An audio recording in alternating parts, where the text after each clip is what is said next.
Buen día, nosotros vamos a presentar el tema de circuitos integrales lineales operacionales. Nuestro equipo está conformado por Arroyo Sánchez, Ernesto Eloy, Velázquez Duque, Carlos y su servidora Segura Lugo, Diana Karina. Bueno, comenzando con los circuitos integrales operacionales, o más bien el amplificador operacional, es un circuito integrado.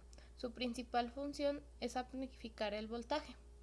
También dichos circuitos existen desde 1964, en donde los primeros modelos son el 702, 709 y 741, desarrollados por Fairchild, y el 101 y 301 por National Semiconductor.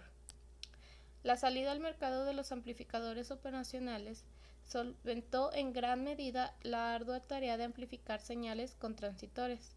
Actualmente, el uso de amplificadores operacionales para la aplicación suele ser más barato, más rápido, más pequeño en espacio que en su contraparte en transitores.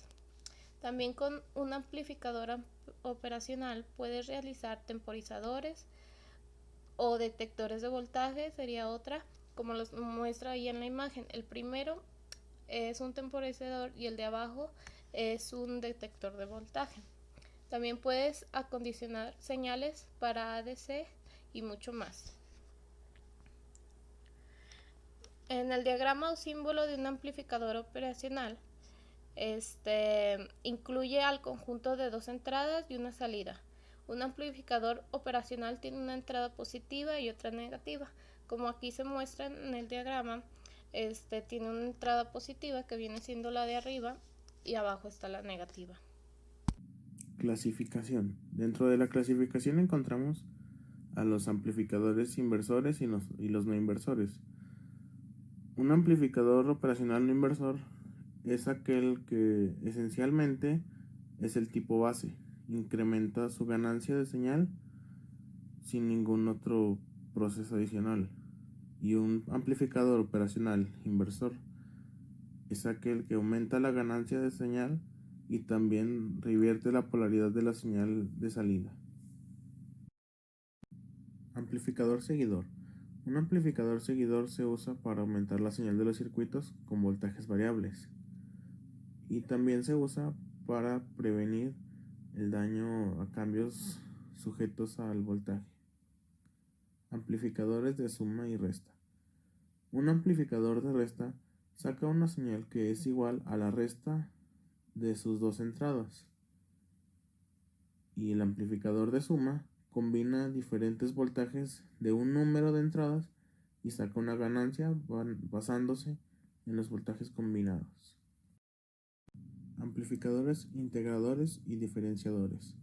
La suma de un capacitor al circuito significa que el integrador reacciona a cambios con el voltaje y el tiempo. La magnitud del voltaje de salida cambia basándose en la cantidad de tiempo que un voltaje gasta apareciendo en la entrada. Podemos decirlo como a cambios más grandes y rápidos en el voltaje, la entrada va a producir valores más altos de salida. Y pues en un diferenciador es exactamente lo opuesto a este. En la simbología tenemos que un amplificador operacional incluye un conjunto de dos entradas y una salida, además de una alimentación positiva y una alimentación negativa, como lo podemos ver aquí. Unidades de medición y fórmulas. Tenemos la fórmula para sacar la relación del amplificador operacional, que es la ganancia multiplicada por la frecuencia de corte, que nos da igual a F1. Y este F1 es el ancho de la banda de la ganancia por unidad. Y también tenemos la velocidad, la fórmula para la velocidad de subida, que es D-rate, que se encarga de reflejar la capacidad que tiene un amplificador operacional para manejar variables en el tiempo. Su unidad de medida son los volts sobre microsegundos. La fórmula nos dice que tenemos a SR, slew rate, que es igual a una variación en el volt y una variación en el tiempo. Tenemos aquí también la clásica tabla de múltiplos y submúltiplos, en donde viene el símbolo, el prefijo y los factores multiplicativos, en donde según el exponente que tenga el 10 es la cantidad de ceros que se agregan o hacia la derecha después del punto o hacia la izquierda antes del punto.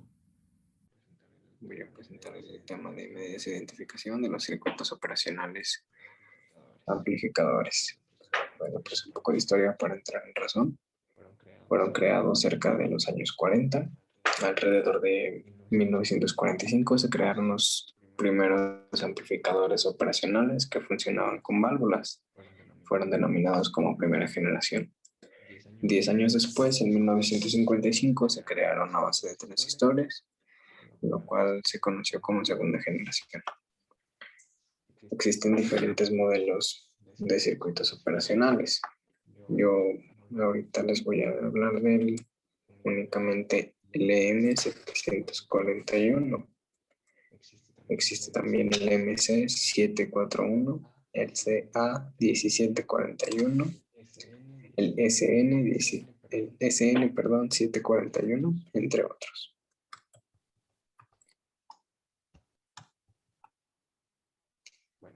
Bueno, pues los amplificadores operacionales poseen por lo menos 8 terminales. Está el caso del N555, que es de 8 pines. También existe uno que es el M324, que es de 14 pines. Entonces no todos son iguales, pero funcionan de manera semejante. Funcionan parecido, mejor dicho.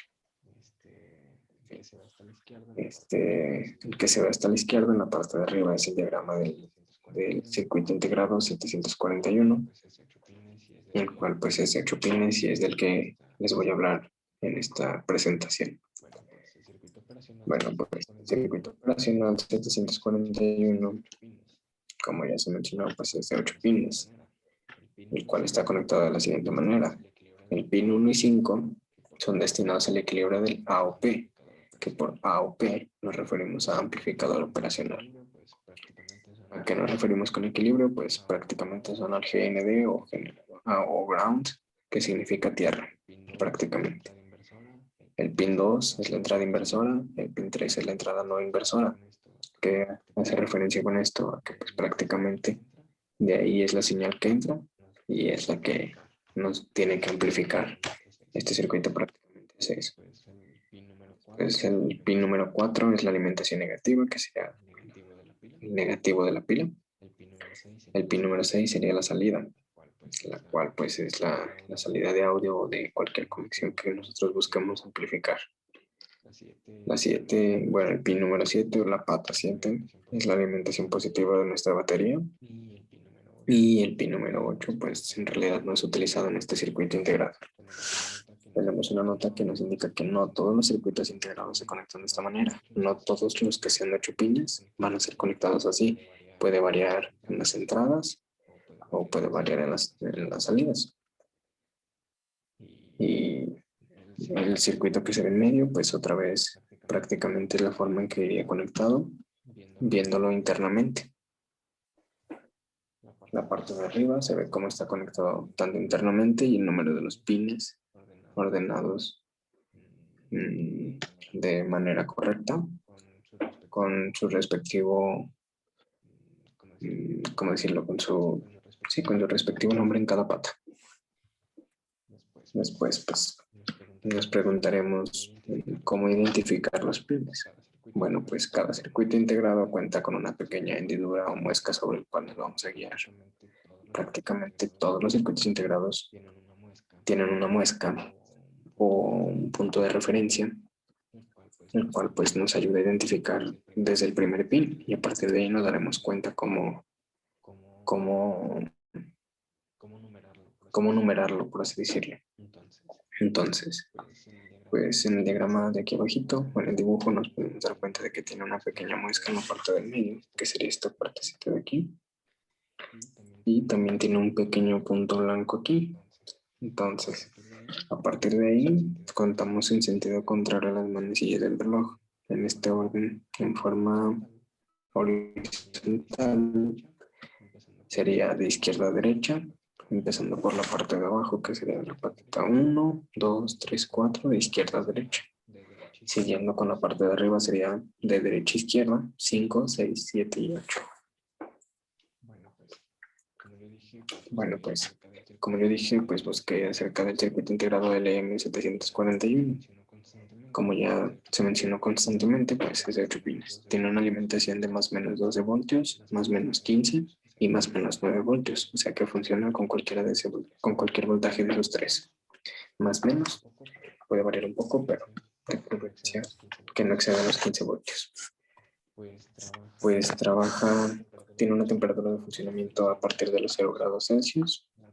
La temperatura máxima en la que puede funcionar, que no es adecuado trabajarlo a esa temperatura, es hasta los 70 grados. Las dimensiones pues son relativamente pequeñas este circuito integrado. Tenemos de altura 3.3 milímetros, de ancho de 6.35 milímetros y de longitud 9.27 milímetros. Repito, no todos son iguales, pero por lo menos este circuito es a esas medidas. Bueno, pues también tiene diferentes aplicaciones. Por ejemplo, un acondicionamiento de señales, el cual pues puede aumentar su potencia, al igual que la intensidad de la señal que le llega prácticamente. Eso hace este circuito. Bueno, todos los amplificadores hacen eso. Así, pues, una vez que incrementa la potencia y su intensidad, pues no hay tanta distorsión y no hay ruido, por así decirlo. Se pueden utilizar en circuitos osciladores, que prácticamente un ejemplo de esto sería un generador de pulsos, que como se puede observar en esta diapositiva, el N555 funciona de ese modo prácticamente. Es un generador de pulsos al conectarse. Solamente está mandando señales punzantes, por así decirlo. Valga la redundancia, ¿verdad? También pues, se puede utilizar en un procesamiento lógico de señales, que en cierto aspecto tiene algo que ver con las compuertas lógicas digitales, que pues, te puede entregar un valor de voltaje cero que se considera falso en una compuerta lógica, o un valor de voltaje de saturación que sería verdadero, o uno lógico, por así decirlo. Y pues bueno, con esto concluiría mi parte de la exposición. Gracias.